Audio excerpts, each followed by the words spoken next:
I told you, do not bring that to my party. Gerald Anderson's voice sliced across the ballroom. 300 guests went silently. Dad, she's my wife. Your wife? A broke black nobody from the Bronx. A welfare case who cleans bedpans. You threw away everything I built for this. Patrice stood still. Mr. Anderson. Shut your mouth! You don't belong here. Ghetto trash in a borrowed dress. Patrice's hands trembled. She didn't look away. Get this filth out! Gerald pointed at the door. Tyler, you leave with her. You're not my son. No money, no name, nothing. Tyler took Patrice's hand. Then I have no son. But no one in that mansion knew. A car had just pulled into the driveway, and everything Gerald Anderson had built was about to collapse. 6 hours before the gala, Patrice Shaw clocked out of a 12-hour shift at Mercy General Hospital. The pediatric ward smelled like antiseptic and apple juice. Fluorescent lights hummed above scuffed linoleum. A toddler with pneumonia had finally stopped crying around 4 in the morning. And Patrice had been the one holding his small hand until he fell asleep. That was the job. Not glamorous, not lucrative, but entirely hers. She walked to the parking lot in faded scrubs and worn sneakers. Her Honda Civic sat between two newer cars. A dent on the passenger door she kept meaning to fix. She tossed her bag in the back seat and pressed her forehead against the steering wheel. The engine ticked in the summer heat. Her phone buzzed. Tyler. Babe, I need to tell you something. She already knew. That careful tone he only used when his father was involved. He said, I can't come, didn't he? Silence. Then he told me if you show up, he'll make a scene in front of every single person there. Patrice exhaled slowly. She had met Gerald Anderson exactly 3 times. The first time he looked through her like glass. The second he told Tyler right in front of her that this little phase will pass. The third he sent a check for $50,000 with a type note. For your trouble, please move on quietly. She never cashed it. She kept the note in her bedside drawer as a reminder of who Gerald Anderson really was. Tyler, it's fine. I'll stay home with Zoe. No. His voice sharpened. You're my wife. You have every right to be there. Your father doesn't see it that way. My father doesn't see a lot of things. That's his problem, not ours. Patrice stared through the windshield. A photo of Zoe was tucked into the sun visor, gap to grin, braids with pink beads. Brenda Collins, her closest friend, was already watching Zoe for the night. Tyler, I really don't want to cause problems. You never cause problems. He does every time.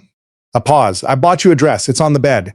Please come with me tonight. She found the dress an hour later. Navy blue, simple, elegant. It fit perfectly. She stood before the mirror. A tarnished gold military dog tag hung on a thin chain below her collarbone. Engraved initials CS. Clear as throat, she tucked it inside the neckline like she always did. Patrice never talked about her father. When people asked, she said her mother passed when she was 19 and her father was retired. Both technically true. Her mother, Grace Shaw, had been a celebrated civil rights attorney. Her father retired from the United States Army as a 4-star general and currently served as chairman of Shaw Northfield Industries, the largest privately held defense contractor in America. But Patrice had decided long ago to build her life on her own terms, no shortcuts, no connections. Nobody would ever say she hadn't earned what she had. So she drove her dented Civic to a mansion worth more than she would make in 10 lifetimes and walked through the front door with her chin up. Meanwhile, Gerald Anderson was on his 3rd bourbon of the evening. The Anderson Capital Annual Gala was his masterpiece. 300 guests filled the grand ballroom of his Greenwich estate. Senators, hedge fund managers, defense contractors. Crystal chandeliers cast golden light across white orchid centerpieces. A string quartet played Vivaldi by the marble staircase. Waitstaff in black vests moved through the crowd with champagne on silver trays. Gerald greeted each guest with handshakes calibrated to rank, firm for equals, brief for subordinates, non-existent for anyone beneath his attention. His wife, Victoria, glided through the room in a cream gown, whispering instructions to the event coordinator. Everything was flawless. Everything was under control. Then he looked toward the entrance. Patrice walked in. Tyler beside her, hand on the small of her back, the navy dress catching the chandelier light. Gerald's glass stopped midway to his lips, his jaw locked. Victoria reached for his sleeve. Gerald, not here. He was already moving. 300 guests, all watching, and Gerald walked straight toward the woman he despised, ready to destroy her in front of every one of them.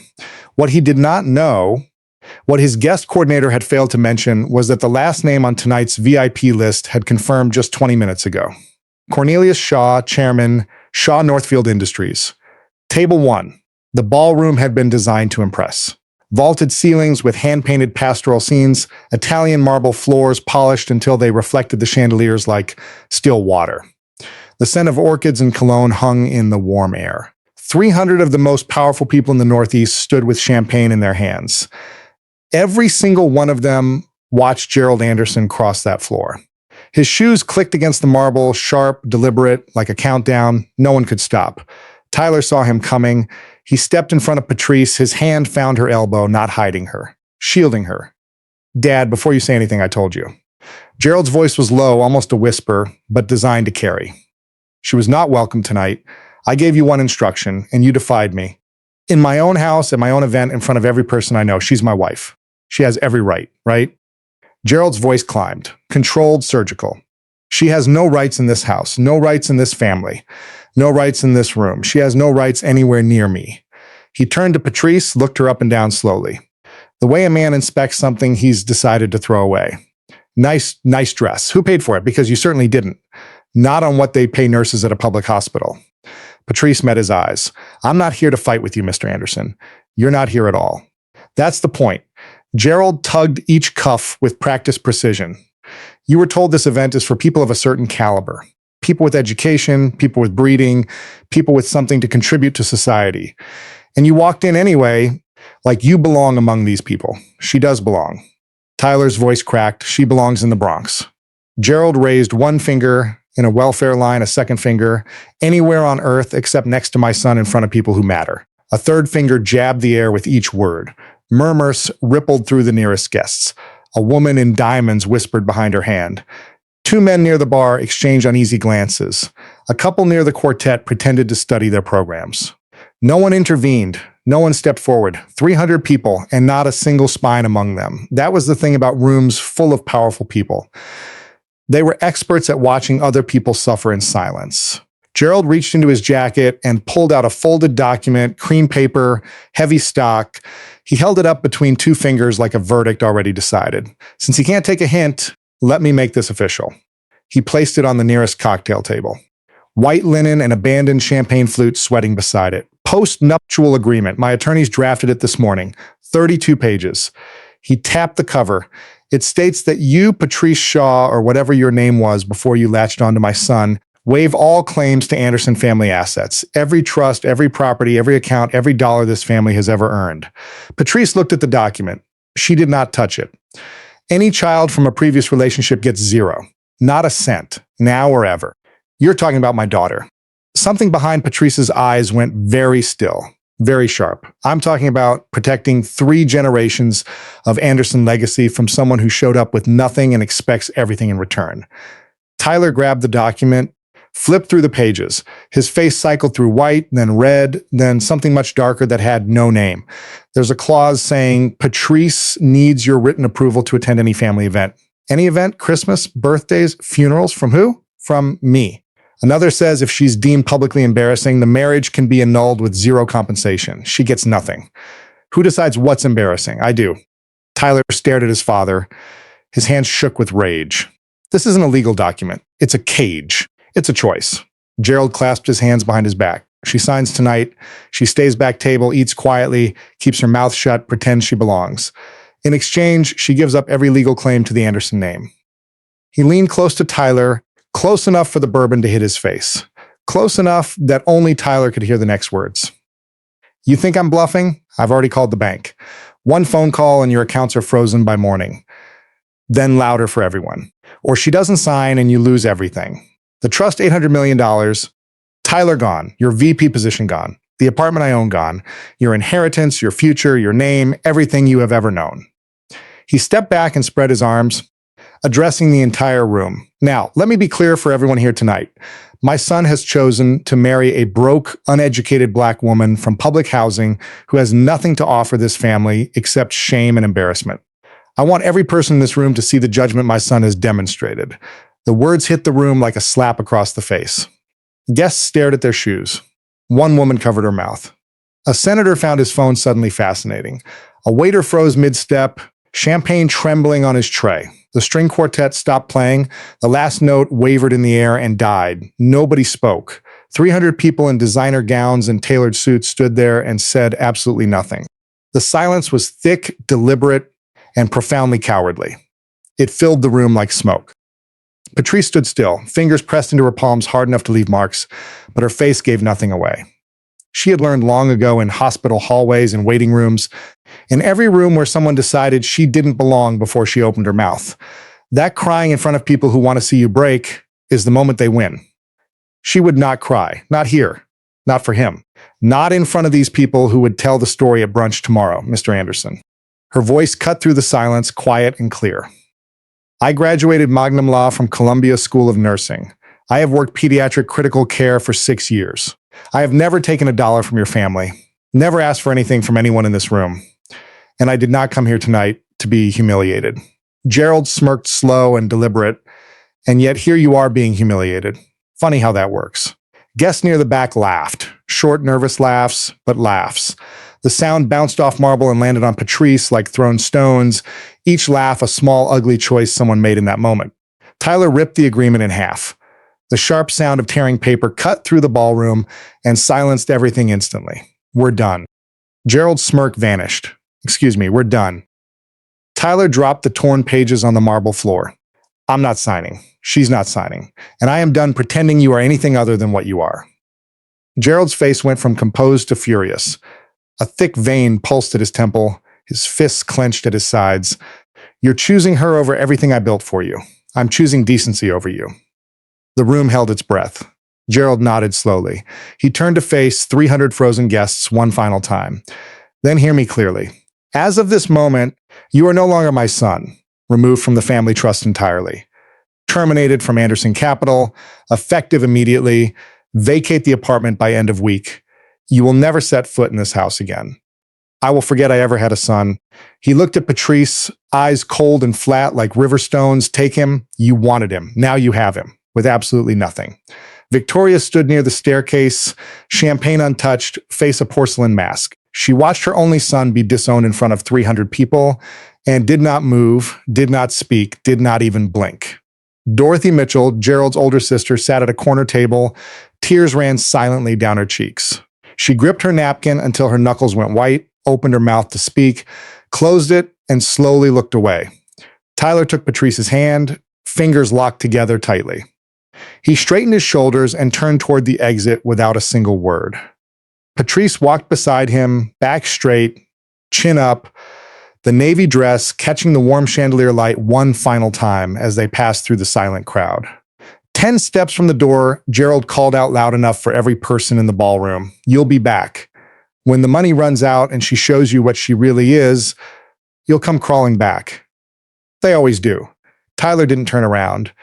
But what Gerald did not realize, could not have known, was that at that exact moment, a black Cadillac Escalade with government plates was pulling through the iron front gate, and the man in the back seat had just received a phone call that changed absolutely everything. Tyler and Patrice didn't make it to the door. They were 3 steps away when 2 men in dark suits appeared in front of them. Private security. Gerald's own private security team.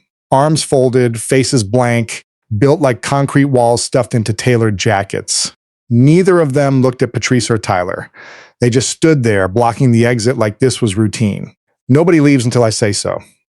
Gerald's voice came from behind them, calm again, almost pleasant. That was somehow much worse than the shouting. I'm not finished. Tyler turned slowly. His shoulders were rigid. Yeah, you are. Sit down, Tyler. Gerald pulled out his phone and held it up. 1 call. That's all it takes. 1 call and I cancel every credit card in your name. 1 call and your bank account, the one you think is yours, but is actually linked to the family trust, is frozen before you reach the parking lot. He dialed, held the phone to his ear, never broke eye contact with Tyler, not once. He wanted his son to watch. Richard, it's Gerald. Freeze Tyler Anderson's access to all trust-linked accounts effective immediately. Yes, all of them. I'll send written confirmation within the hour. He hung up, slid the phone back in his breast pocket with 2 fingers, and smiled. The kind of smile that had no warmth in it whatsoever. There, now you have nothing. No apartment, no car, no credit cards, no money for gas to drive that little Honda back to the Bronx. He looked at Patrice. Congratulations. You married a penniless man. How does that feel? You came here with nothing, and now you're leaving with the same. Tyler's fist clenched. Patrice put her hand on his arm. A gentle pressure, firm but calm. A reminder that said everything without a single word. Don't. Not like this. Not here. Let us leave, Gerald. Patrice's voice was low and even. Gerald ignored her completely. He turned back to the room and raised his glass. I'd like to propose a toast. He waited until a few nervous guests raised their glasses, most out of reflex, not support. To my former son, Tyler, and his beautiful bride, may they enjoy their new life in poverty together. I hear the Bronx is lovely this time of year. Nobody drank not one sip, but nobody put their glass down either. The glasses just hung there in the air, suspended between cowardice and conscience. Harold Whitfield, Gerald's general counsel, stood near the bar with his phone in his hand. He had been reading something on the screen for the past 2 minutes. His face had gone the color of old paper. He looked up at Gerald, then at the front door, then back at his phone. He loosened his tie with one finger, swallowed hard, and said absolutely nothing. A young woman in a black cocktail dress, one of the junior associates from Anderson Capital, caught Patrice's eye from across the room. She mouthed 2 words. I'm sorry. Then she looked away quickly, because looking away was easier than actually doing something about it. That was 300 people in one single room. Senators, executives, lawyers, titans of industry. And the bravest thing any of them could manage was a silent apology mouthed from 20 feet away. Gerald wasn't done. He never was.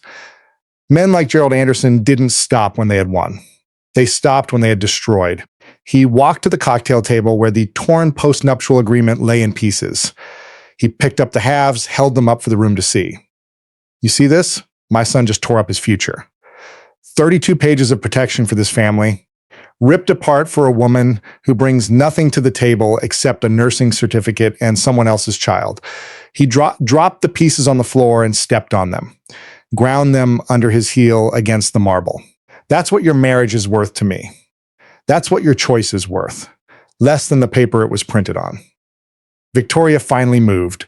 She crossed the room to Gerald, her heels clicking in the silence, and placed one hand on his arm, not to stop him, to stand beside him, to show the room exactly where she stood. Tyler, darling, Victoria's voice was smooth as cream and twice as cold. Your father is doing this because he loves you. One day, you'll understand that. Tyler looked at his mother. Really? He looked at her and something behind his eyes broke. Not anger, not sadness, but the final snapping of a thread that had been stretched too thin for too many years. You stood there, Tyler said quietly. You stood there and watched him say all of that. Every word, and you didn't say a thing. Not one word to defend the woman your son loves. Not one word to defend your granddaughter. Victoria blinked. For a fraction of a second, something flickered across her face. Then it was gone. The mask slid back into place. Family is about sacrifice, Tyler. Sometimes the sacrifice is yours. No, Mom. Sometimes the sacrifice is your soul. Tyler turned his back on both of them. He walked toward the door, Patrice beside him. The security guards looked at Gerald. Gerald considered it for a moment, then waved one hand dismissively. A king granting permission to the banished. Let them go. They stepped through the heavy oak doors and into the foyer. The air was noticeably cooler here, almost startling after the suffocating heat of the ballroom. The noise of the ballroom faded behind heavy oak doors. Crystal wall sconces cast soft light across a Persian rug and a portrait of Gerald Anderson that hung above the staircase. Oil on canvas, 6 feet tall, a monument to his own self-importance. Patrice leaned against the wall. She closed her eyes. Her hands were still shaking. The tremor ran from her fingertips up through her wrists and into her shoulders. Adrenaline, humiliation, the bone-deep kind of exhaustion that comes from holding yourself perfectly together in front of people who were actively, deliberately trying to tear you apart. Tyler stood beside her. He didn't speak for a long moment. When he finally did, his voice was raw and broken. I'm sorry. I'm so sorry, Patrice. I thought if they just met you, if they just saw who you really are, they saw exactly who I am. Patrice opened her eyes. That's the problem. They looked at me and saw exactly what they wanted to see.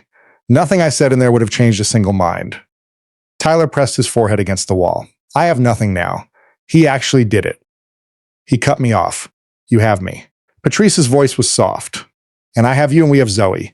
That's not nothing, Tyler. That's everything that matters. A long, heavy silence settled over them both.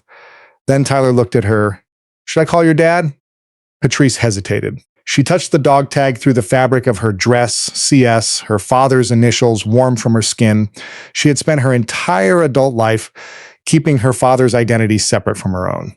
She had never once used his name to open a door, win an argument, or impress anyone. She had needed to know that everything she had was earned, that no one could ever say she was handed anything. But tonight was different. Tonight wasn't about impressing anyone. Tonight, a man had publicly degraded her, her daughter, her marriage, and her husband. And 300 people had watched and done nothing. Tonight was not about pride anymore. It was about something much bigger than pride. It was about justice. I'll call him myself. Patrice reached into the small clutch she had been gripping all night and pulled out her phone. Her fingers were still trembling, but her voice would not be one ring. 2 rings, then a deep, calm voice. Hey, baby girl, Dad. Her voice cracked for the first time all night. Just that one word, just his name. And everything she had held together for the past hour threatened to come undone. I know, Cornelius said. Tyler called me 20 minutes ago. I'm already here. What? I'm in the driveway, sweetheart. I've been sitting here for 5 minutes trying to decide whether to come in politely or come in like a 4-star general. Patrice almost laughed. Almost. And what did you decide? I decided I'm going to walk in there as a father because that's worse. The line went dead. Patrice looked at Tyler. Tyler looked at Patrice. Neither of them spoke. From outside, through the heavy front doors, they heard the sound of a car door closing. Then footsteps on gravel, slow measured, completely unhurried. The footsteps of a man who had walked into rooms far more dangerous than this one and walked out every single time. The front doorbell rang, one long, slow, deliberate chime that echoed through the marble foyer. And in the ballroom, Gerald Anderson was still smiling, still performing, still basking in the glow of his own cruelty, surrounded by 300 people who were too afraid to tell him he had just made the worst mistake of his life. He had no idea who was standing on the other side of that door, but he was about to find out. Very soon, Patrice opened the front door. Cornelius Shaw stepped inside. He was 60 years old, 6'3", and built like a man who had never stopped training. Silver hair, close cropped, a tailored charcoal suit, a small polished American flag pin on his lapel, no jewelry, no flash, just presents, the kind that made rooms go quiet without a single word. He looked at Patrice first, cupped her face with both hands, and kissed her forehead. You okay? Baby girl, Patrice nodded. If she spoke now, she would break. She wasn't ready to break yet. Cornelius looked at Tyler, extended his hand, held the grip an extra second. You did the right thing in there. I'm proud of you, son. Tyler's eyes went glassy. He just nodded. Words weren't enough, and he knew it. Cornelius straightened his jacket, adjusted the flag pin on his lapel, looked toward the ballroom doors. The muffled sound of 300 voices filtered through the heavy wood. Which one is he? You can't miss him. Let's go correct that. His voice carried the calm of a man who had made decisions that changed the course of wars. This was nothing. He pushed open the ballroom doors, both of them wide. The sound cut through every conversation like a blade. 300 heads turned. The string quartet stopped mid-note.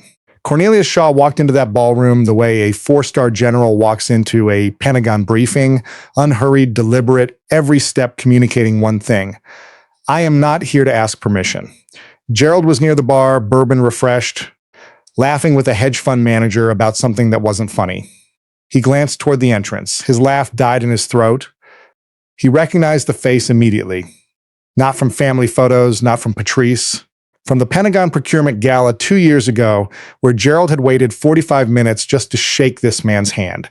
From the cover of Defense Weekly, Shaw Northfield secures $6.2 billion in federal contracts.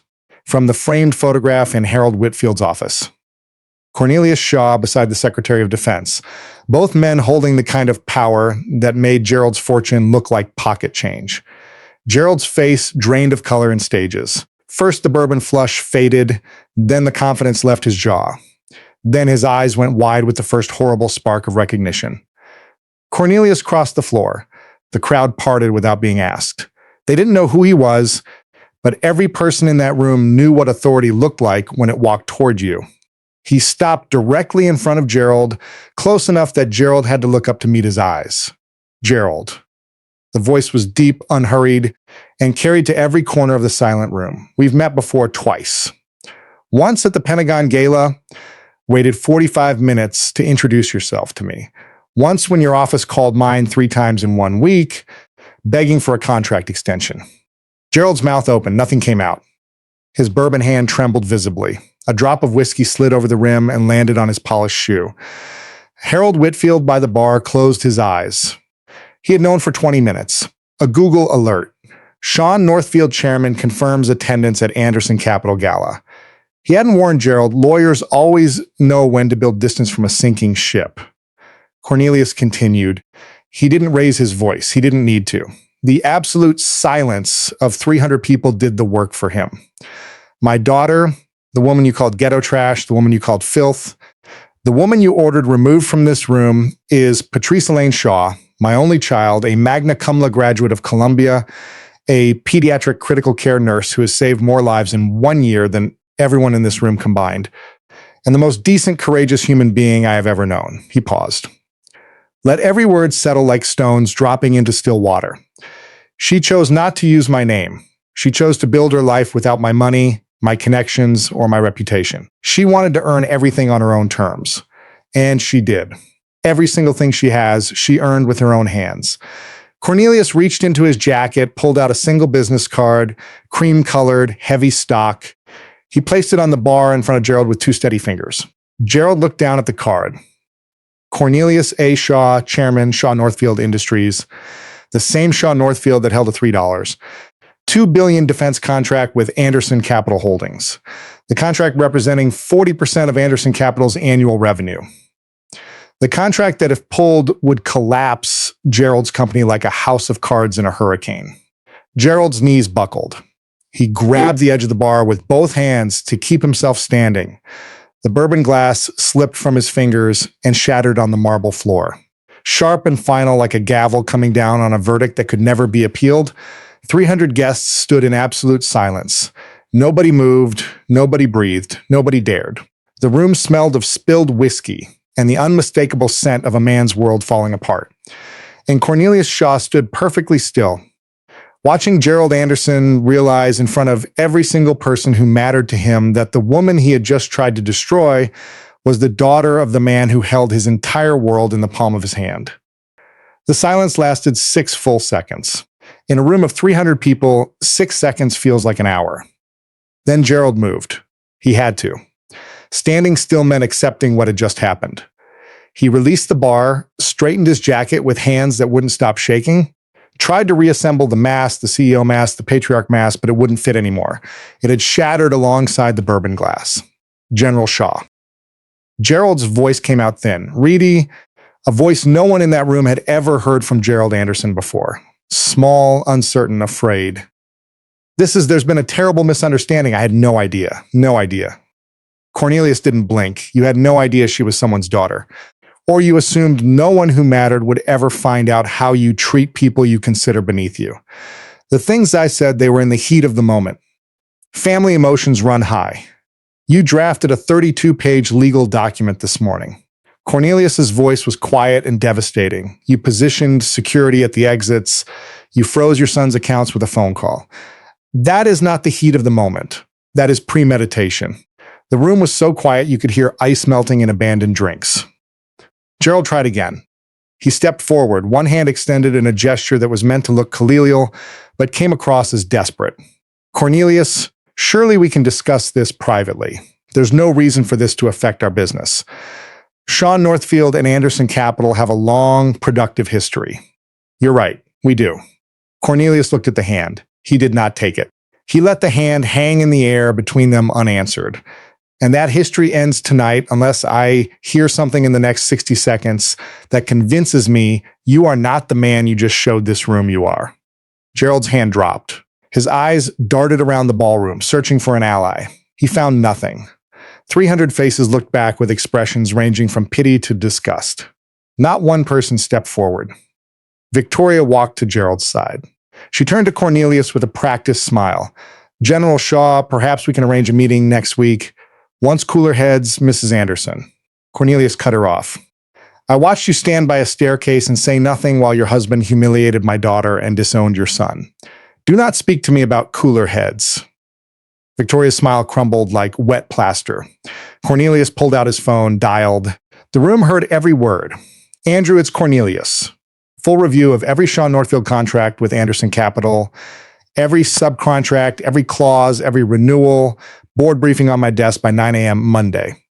He hung up and looked at Gerald. 48 hours, resign as CEO, issue a public apology, a real one, not whatever your lawyers draft at 3 in the morning. "Step away from every Shaw Northfield contract personally. If I don't see movement by Monday noon, my legal team handles the rest." He paused. "And Gerald, my legal team doesn't lose." Gerald's legs folded. He sank into the nearest banquet chair. He put his head in his hands. His shoulders curved inward like a building beginning to collapse from the inside. For the first time all night, Gerald Anderson had nothing to say. Harold Whitfield was already moving. He gathered his briefcase, crossed the room, and positioned himself next to Tyler in the foyer. Physical distance from Gerald, professional distance, the kind of repositioning that said everything about where power had shifted. "Tyler," Harold said quietly, "we should talk Monday, just us." Tyler nodded. Dorothy Mitchell rose from her corner table. She walked to Patrice, tears still on her face, and took both her hands. "I'm sorry." Dorothy's voice broke. "I should have said something years ago tonight, every time." Patrice squeezed her hands. "Thank you, Dorothy." The first act of genuine decency from an Anderson all night. It had taken a catastrophe to produce it. Cornelius put his arm around Patrice. Tyler stood on her other side. The three of them walked toward the front door together. Behind them, the ballroom stayed frozen. Gerald slumped in a chair, too small for a man whose empire had just become too large to save. Victoria stood alone, clutching her pearls like a life raft. And 300 guests reached for their phones, not to help, but to tell the story. The first text was sent at 9:47 p.m. By midnight, the whole world would know. It started with the texts, then the tweets, then the audio. Someone at the gala, nobody ever confirmed who, had been recording on their phone from the moment Gerald pointed his finger at Patrice. The audio was shaky, the background clinking with champagne glasses, but every word was perfectly clear. Gerald's voice, sharp and unmistakable, calling Patrice ghetto trash, calling her filth, ordering her removed from the room, disowning his own son in front of 300 witnesses. The clip hit social media at 11:14 p.m. By 2 in the morning, it had 6 million views. By sunrise, it was playing on every major news network in America. Cable news ran it on loop. The headline that stuck came from Nathan Brooks, an investigative journalist who had been chasing corporate discrimination stories for a decade. His piece ran in the Washington Herald at 7:00 a.m. Monday morning. Anderson Capital CEO caught on audio racist tirade against son's wife, but she's the daughter of defense giant Cornelius Shaw. The article didn't just cover the gala. Brooks had been working sources inside Anderson Capital for months, and the audio gave him the opening he needed. Former employees came forward, 6 snorts of them, all black, all with stories. One described being passed over for promotion 3 times, despite having the highest performance metrics in her entire department. Another described Gerald referring to the company's diversity initiative as window dressing for the liberals during a closed-door board meeting. A third provided internal emails, actual company emails, in which Gerald instructed HR to prioritize cultural fit, which was code for something very specific and very illegal. The 2018 discrimination lawsuit resurfaced. It had been settled quietly for an undisclosed sum with a strict non-disclosure agreement, but the audio from the gala made the NDA legally questionable. And 2 original plaintiffs announced they were prepared to testify again. Anderson Capital stock opened Monday morning, down 14%. By close of trading Tuesday, it had dropped 22%. Institutional investors, pension funds, university endowments, sovereign wealth funds began pulling out, not because they suddenly developed a conscience, but because toxicity is bad for quarterly returns. The board of directors called an emergency session Tuesday evening. 9 members voted to demand Gerald's immediate resignation. 2 abstained. Both were Gerald's personal appointees, and even they couldn't bring themselves to vote in his defense. The resolution passed unanimously on the second ballot. Shaw Northfield Industries issued a formal statement Wednesday morning, 3 paragraphs written with the precision of a legal weapon. Shaw Northfield Industries is conducting a comprehensive review of all contractual relationships with Anderson Capital Holdings. We do not engage in business partnerships with organizations whose leadership demonstrates conduct incompatible with our core values of equality, dignity, and inclusion. Further decisions will be announced following the completion of our review. 3 other major defense clients followed Shaw Northfield within 48 hours.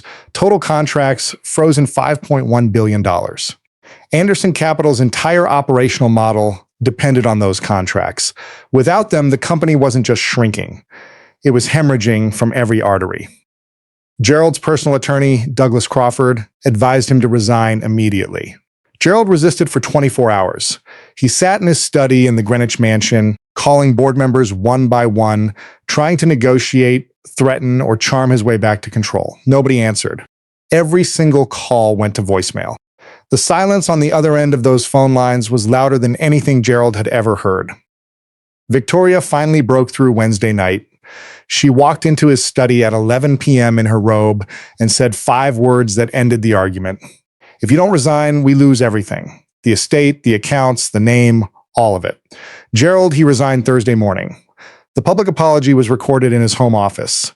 Navy suit, flag pin, a detail that did not go unnoticed, given that Cornelia Shaw had worn the same configuration 3 nights earlier at the gala. Gerald read the statement from a teleprompter with the enthusiasm of a man reading his own obituary. I deeply regret the hurtful and inappropriate remarks I made at the Anderson Capital Annual Gala. My words do not reflect the values of Anderson Capital or the Anderson family. I take full responsibility and am committed to learning and growth. The internet responded the way the internet always responds to insincere apologies. Comment sections were merciless. He's sorry he got caught. This isn't remorse. It's damage control. Learning and growth. Sir, you're 62. A meme of Gerald's face superimposed on a collapsing building circulated for weeks. The EEOC opened a formal investigation into Anderson Capital's hiring and promotion practices. The following Monday, a class action lawsuit was filed 2 weeks later by 6 former Black employees. Allegations of systemic racial discrimination in hiring, promotion, compensation, and workplace culture spanning more than a decade. Damages sought $85 million. Gerald was quietly removed from 3 corporate boards. 2 nonprofits asked him to step down from their advisory councils. His country club membership was placed under review. In Greenwich, the polite equivalent of being told to never come back. Tyler was offered the interim CEO position by the board. Conditions: a complete overhaul of diversity and inclusion policies, an independent audit of hiring practices, and establishment of a minority business incubator. Tyler accepted on one condition of his own, that Patrice would have no involvement in the decision. He wanted to earn it the same way she had earned everything in her life, on her own terms. Patrice went back to work at Mercy General the following Monday. She clocked in at 6 to 8 a.m. She put on her scrubs. She held a 9-year-old boy's hand until he fell back asleep after surgery. When a reporter called the nurse's station and asked for a comment, Patrice said 7 words that became their own headline. "My patients need me. That hasn't changed." Cornelius established the Grace Shaw Foundation, named after Patrice's mother, with a $10 million endowment. The foundation provided scholarships for single mothers pursuing careers in healthcare and law. Patrice helped design the application process, but took no public credit. The foundation's website listed her only as advisory board member. Tyler and Patrice renewed their vows on a Saturday afternoon in October. Small ceremony, 30 guests. A garden in Westchester, not a ballroom in Greenwich. Cornelius walked Patrice down the aisle. No Anderson family members were invited, except Dorothy Mitchell, who arrived early carrying a handwritten apology letter and a stuffed elephant for Zoe. Zoe was the flower girl. She scattered petals down the aisle with intense concentration, then turned to the guests and announced, "My grandpa's a general and my mom saves kids." Nobody corrected her. She was absolutely right on both counts. 6 months later, here's where everyone landed. Gerald Anderson resigned as CEO of Anderson Capital Holdings and never returned to the corner office he had occupied for 23 years. The class action lawsuit settled for $62 million, the largest racial discrimination settlement in the defense industry that year.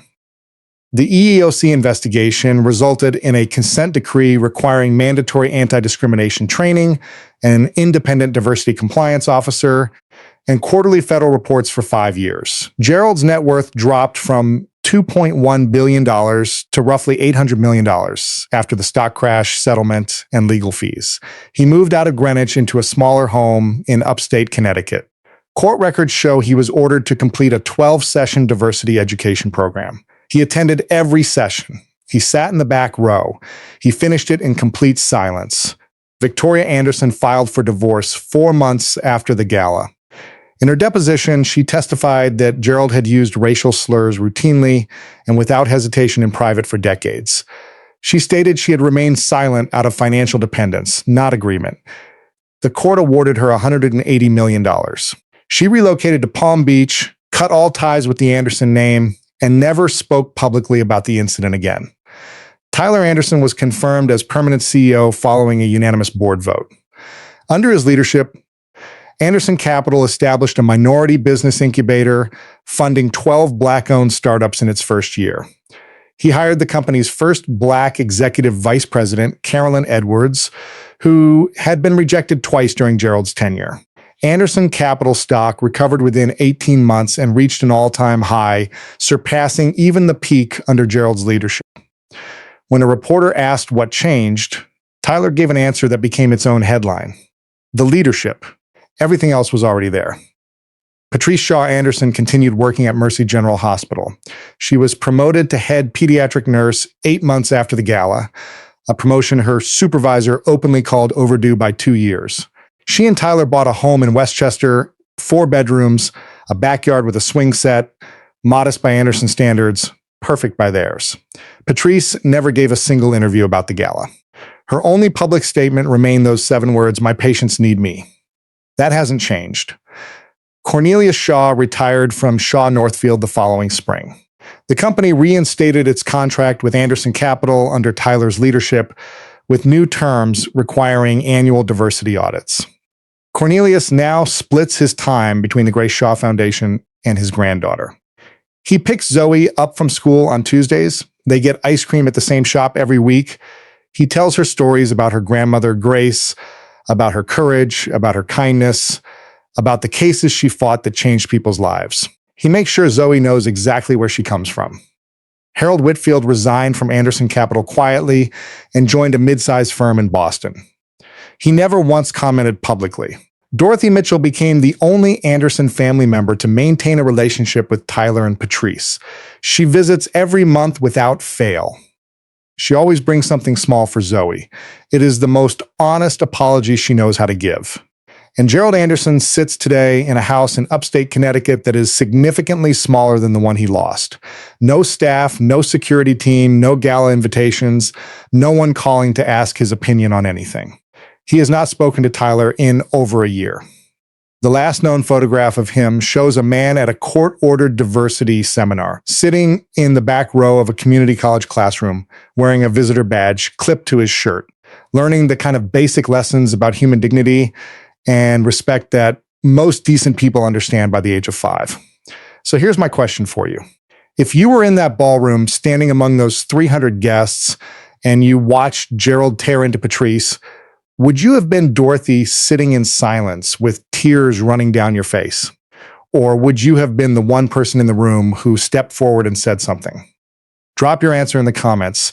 I want to know if this story made you feel something. Anger, satisfaction, hope. Hit that like button. Share it with someone who needs to hear it today. Subscribe if you haven't, because more stories like this are coming. One last thing, remember this. The way you treat people when you think no one important is watching, that's who you actually are. Here's what I want you to remember. If someone loves you, really love you, they won't ask you to change. They won't ask you to shrink. They won't cheat you for money or approval or sit at somebody's table. They will stand up, they will tear up the paper, they will work out the door with you, and they will look back. That's real love. not the kind that come with conditions, not the kind that disappears when the things get hot. The car that says, I choose you over the money, over the name, over everything. And if you are the person being told you are not enough, not rich enough, not good enough, not the right color, not the right background, hear me. The problem was never you. It was always them. The right people don't need you to prove your worth. They already say it from day one. Like, share, and subscribe. Real Stories visit this every week. And remember, the people who love you for real don't ask you to own it. They just love you. And that's worth more than any inheritance on earth.